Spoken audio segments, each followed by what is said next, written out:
Graça e paz nos sejam multiplicados todos os dias de nossas vidas. E nesse momento tão importante, onde nós queremos meditar sobre o que aconteceu nesse final de semana que antecede a Semana Santa. Nós conhecemos esse domingo como Domingo de Ramos. E ele declara o fim da Quaresma e o início da Semana Santa. E para essa mensagem eu quero usar como tema falsas expectativas ou expectativas frustradas. E já vamos entender por quê. Nós temos várias expectativas que são frustradas. Por exemplo, hoje em dia eu vejo muitos pais reclamando dos filhos, dizendo que criaram grandes expectativas em cima dos filhos da seguinte maneira: meu filho não vai passar por aquilo que eu passei. Para ir para a escola eu caminhava 5 quilômetros a pé. Agora o meu filho eu levo de carro. Se não tem carro eu pago Uber. Meu filho, quando eu ia para a escola eu tinha que usar chinelo de dedo, pé descalço. Meu filho tem o melhor tênis de marca, a melhor meia, a melhor roupa, não falta nada. Eu fui criado no cabo da enxada. Eu fui criado lavando o chão, limpando casa. A minha filha vai ficar o tempo todo agora no bem bom, vai ter computador, vai ter celular de última geração e não vai passar por todas as dificuldades que eu passei. E aí, de repente, aquele adolescente mimado, que nunca recebe um não, que nem sair do sofá para pegar um copo d'água precisa, porque a mãe corre para trazer um copinho de água para a filhinha, para o filhinho. De repente se torna um jovem e tem que ir para a rua. E precisa de um emprego. E não sabe fazer absolutamente nada. E não fica em emprego nenhum porque não consegue ouvir um não. Porque foi mimado. Tudo sempre foi feito para ele, para ela. E aí o pai e a mãe ficam desesperadas porque as suas expectativas foram frustradas. Acharam que o filho e a filha iam ter do bom e do melhor, mas estão com 30 anos e ainda vivem na saia da mãe, na barra da calça do pai, porque não sabe se virar. Até namoram, mas não querem assumir uma família porque não sabem fazer isso. Sempre tiveram tudo. E agora os pais não sabem o que fazer. Por quê? Porque aquele jovem, aquela jovem não sabe o que fazer da vida. Expectativas frustradas. E assim nós vemos em vários setores da vida. Pessoa se encanta pela menina, pelo rapaz, nossa, que menina linda, que rapaz bonito.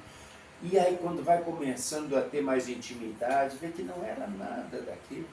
A pessoa é chata, a pessoa é orgulhosa, a pessoa é vaidosa. Expectativas frustradas. E por que eu estou falando de expectativas frustradas? Porque hoje, no texto, acabamos de ver Jesus passando por Betânia, Betfagé, aquelas aldeias que ficavam ali pertinho de Jerusalém, menos de 10 quilômetros, onde Maria morava, Maria, Marta, Lázaro, e a multidão começa a se juntar, porque o texto de João diz que, principalmente aqueles que viram Lázaro ressuscitar, ele estava morto há 4 dias, e eles queriam ver Lázaro e queriam ver Jesus, e os fariseus ficaram com tanta raiva que decidiram matar Jesus e Lázaro também, porque era a prova viva de que Jesus ressuscitara os mortos. E no texto de Lucas, que acabamos de ler agora, diz que as multidões acompanhavam e estavam de boca aberta de tantos milagres que viam Jesus fazendo. E então, Jesus manda 2 discípulos na frente, na aldeia, lá eles pegam o jumentinho, colocam suas vestes em cima, Jesus monta no jumentinho, e a multidão vai levando Jesus para dentro de Jerusalém, e vem uma grande multidão de Jerusalém para receber, com palmas, com palmeiras, com folhas de ramos, colocam as vestes e gritam Hosana. A palavra Hosana significa salva, nos ajuda-nos, e bendito aquele que vem em nome do Senhor, o Rei. E os fariseus dizem: Senhor, manda eles calar a boca. E Jesus disse: se eles calar, as pedras vão clamar. E na verdade as pedras vão clamar de fato. Porque aquela semana vai ser uma semana totalmente diferente. A história da humanidade estava preparada para aquela semana. Jesus é o Rei dos Reis, o Senhor dos Senhores. Mas ali montado num jumentinho, ele não entra na cidade com um exército. Ele entra aclamado com falsas expectativas. As pessoas se deixaram impressionar pelos milagres. As pessoas achavam que agora ele seria o rei, mas não aquele rei que reina no coração, que é para que Jesus veio. Eles queriam que ele fosse o rei de Israel, como Davi foi, que transformasse Israel novamente numa grande nação, que libertasse eles do jugo romano, do poderio romano. E Jesus nunca falou que faria isso. Mas as expectativas deles eram diferentes. A cidade estava cheia de gente, porque naquela semana se comemorava a Páscoa, a grande festa dos hebreus, que era o quê? Era a libertação da escravidão do Egito. Eles ficaram escravos lá durante muitos anos, até que Moisés os liberta, com aquelas grandes 9 pragas, e a 10ª praga, que é o grande ponto final, é quando o anjo da morte vai levar todos os primogênitos. E então Deus diz: na casa de vocês matem um cordeiro, passem o sangue no umbral da porta, ali não vai ter morte. Por causa do sangue do cordeiro, vocês vão ser libertados da morte e da escravidão do Egito. E então celebrem a Páscoa, comem aquele cordeiro, sem quebrar os ossos. Por quê? Porque simbolizava Jesus, que é o Cordeiro de Deus, que tira o pecado do mundo e não teria nenhum osso quebrado. Então eles deviam comer o cordeiro, eles deviam tomar o vinho, que era a bebida deles, comer ervas amargas para lembrar do tempo da escravidão, que foi um tempo difícil, e comer o pão asmo, que é um pão sem fermento, um pão rápido para fazer, feito às pressas e que também não estraga logo. E era essa a festa da Páscoa que eles estavam comemorando, e que Jesus iria comemorar com seus discípulos naquela semana, na quinta-feira. E aquela multidão que gritava: Hosana, salva-nos, Senhor, tu és o rei, muda de ideia durante aquela semana, porque não vê Jesus fazer uma rebelião, não vê Jesus preparar um exército. Na quinta-feira à noite, Jesus está lá reunido com os discípulos. E então, ele celebra a Páscoa, exatamente como todos os hebreus faziam, comendo o cordeiro com os 12 discípulos, comendo as ervas amargas, tomando vinho, comendo pão asmo. E depois de cantarem o Salmo 113 até o Salmo 118, o salmo que acabamos de ler, que eram os salmos do Hillel, que eram sempre cantados na Páscoa, no último momento da ceia, Jesus novamente, então agora ele dá o pão e diz assim: isto é o meu corpo. É o sinal da nova aliança. Então ele passa o vinho e diz: isto é o meu sangue, para a remissão, para o perdão dos vossos pecados, é a nova aliança. A partir dali, e os discípulos não entenderam o que estava acontecendo, só iam entender na sexta-feira e no domingo, quando Jesus ia morrer sexta, e no domingo ele ia ressuscitar. Terminava a antiga aliança. Terminava a antiga Páscoa, onde sempre de novo tinha que ser sacrificado um cordeiro para haver perdão dos pecados. Agora Jesus diz: então eu sou cordeiro. Eu vou ser sacrificado amanhã na cruz pelos pecados de toda a humanidade.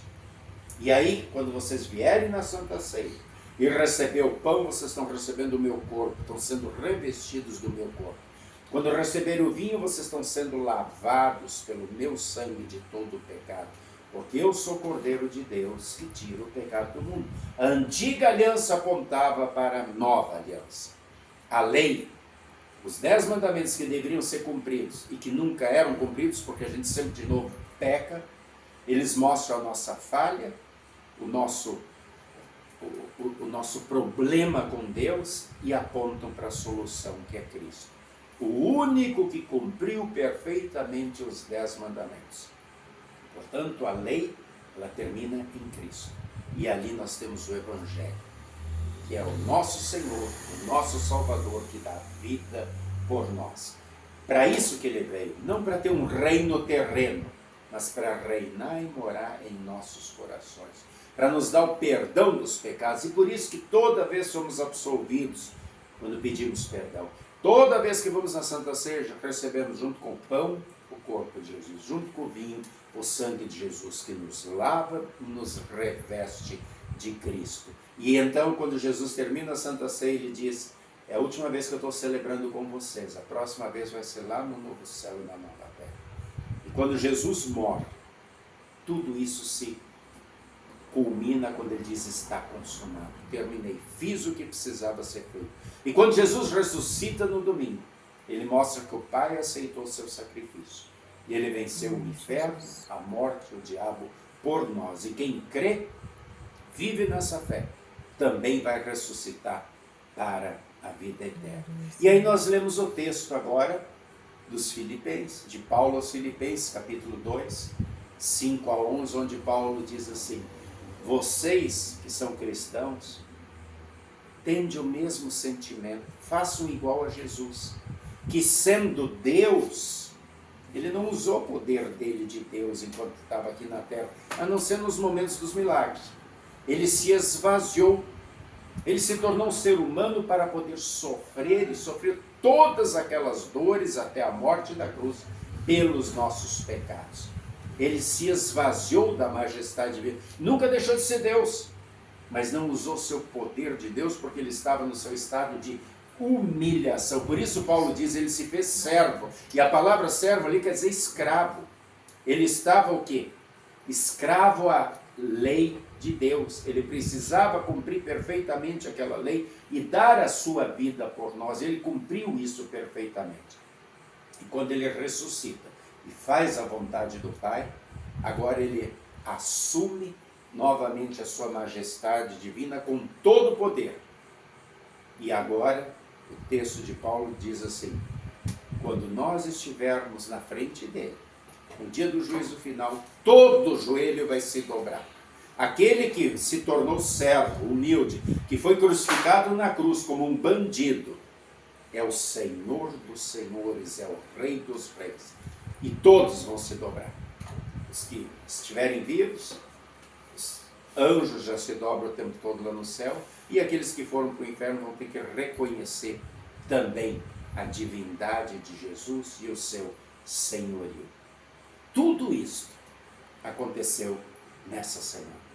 Tudo isso a gente relembra nesse dia, onde falsas expectativas foram criadas. No momento em que Jesus entra em Jerusalém, ele não veio para libertar do jugo romano, assim como não veio libertar as pessoas da pobreza, da doença, como muitos procuram Jesus. Não, eu estou doente, eu vou para a igreja, eu vou ficar curado. Aí eu sou pobre, eu vou ter prosperidade, eu vou ter sucesso. As falsas expectativas ainda continuam em torno de Jesus. Jesus veio para ser rei no meu coração. Jesus veio para ser meu Senhor e meu Salvador, para pagar a dívida dos meus pecados, para me libertar, não da escravidão do Egito, mas libertar da escravidão ao pecado, com o seu santo e precioso sangue, que eu sempre de novo recebo na Santa Ceia. Eu sou limpo, sou perdoado, sou santificado. E que Deus nos mantenha sempre firmes nessa fé. Porque semana que vem a gente vai novamente comemorar a Páscoa. Não a antiga aliança, mas a nova. O que é a nova aliança?